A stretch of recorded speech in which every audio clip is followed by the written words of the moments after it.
আসসালামু আলাইকুম। গলাচিপা থানায় যারা দায়িত্বপ্রাপ্ত আছেন এবং গলাচিপা নির্বাহী অফিসার যিনি আছেন, সকলকে অনুরোধ করব, গতকালকের ঘটনায় নুরুল হক নূর যে অভিযোগ করেছেন এবং হাসান মামুন যে অভিযোগ করেছেন, এগুলোর সত্যতা জনগণের সামনে উন্মোচন করা দরকার। আপনারা এগুলো যত দ্রুত সম্ভব এগুলোকে সত্যিটা মানুষের সামনে, জনগণের সামনে নিয়ে আসবেন। কারা পার্টি অফিস ভাঙলো বা কারা নুরুল হক নূরকে অবরুদ্ধ করে রাখলো, এটা জনগণের সামনে পরিষ্কার হওয়া দরকার।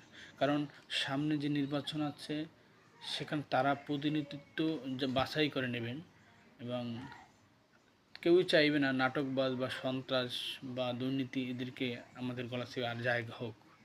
তাই আমার বিশ্বাস আপনারা এদিকে সহযোগিতা করবেন।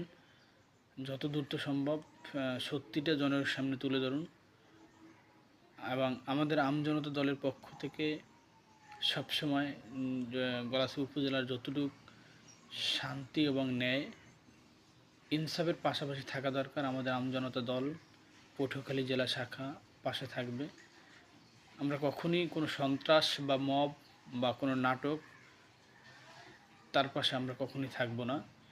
আমজনতা দল আপনারা জানেন একটা বর্তমানে বাংলাদেশের একমাত্র রাজনৈতিক দল যেটা ভারত আগ্রাসন বিরোধী এবং ফ্যাসিস্ট আগ্রাসন বিরোধী একটা দল।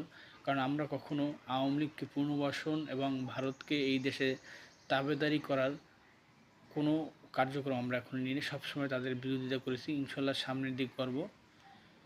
আমজনতা দলের পক্ষ থেকে কালকে গলাচিপার এই ঘটনাকে তীব্র নিন্দা জানাচ্ছি।